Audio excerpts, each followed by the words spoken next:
வாங்க வணக்கம். இன்னைக்கு என்னென்னா எங்கள் வீட்டுக்காரர் ஒரு பால் காய்ச்சி வீட்டுக்கு போனார். பால் காய்ச்சி வீட்டில் என்ன கொடுத்துருக்காங்கன்னா குக்கர் கொடுத்துருக்காங்க. அது என்னென்னு பார்த்துருவோமா? இப்போ தான் அந்த குக்கர் என்னென்னு பார்க்க போகிறேன். அன்றைக்கி பிரிச்சானமானார். சரி அது என்னென்னு பார்த்துருவோமே அப்படின்ட்டு தான் என்ன குக்கருன்னு பார்ப்போம் அப்படின்ட்டு. இட்லி குக்கர் மாதிரி தெரியுதுன்னா பாருங்கள்.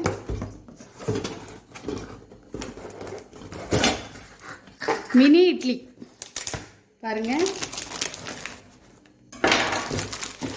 குட்டியாக கொடுத்துருக்காங்க மினி இட்லி.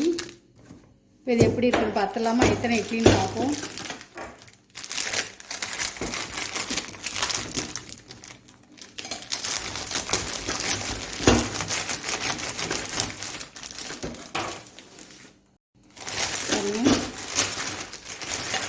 குட்டியாக இருக்குது.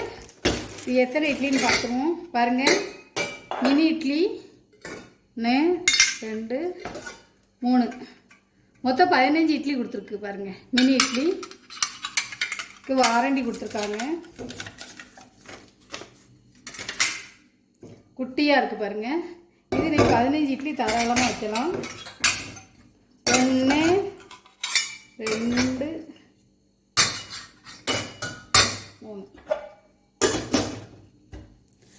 பாருங்கள். இது ஒரு ஃபங்க்ஷன் வீட்டில் கொடுத்துருக்காங்க. அவங்க கெஸ்ட் ஹவுஸ் திறந்தாங்கன்னு அந்த வீட்டு பால் காய்ச்சி போனவங்க எல்லாருக்கும் ஒரு குக்கர், மினி இட்லி குக்கர். ஆமாம் பாருங்கள். ஃபஸ்ட்டு நம்ம சேனலை சப்ஸ்கிரைப் பண்ணாதவங்க சப்ஸ்கிரைப் பண்ணுங்கள், லைக் பண்ணுங்கள், ஷேர் பண்ணுங்கள்.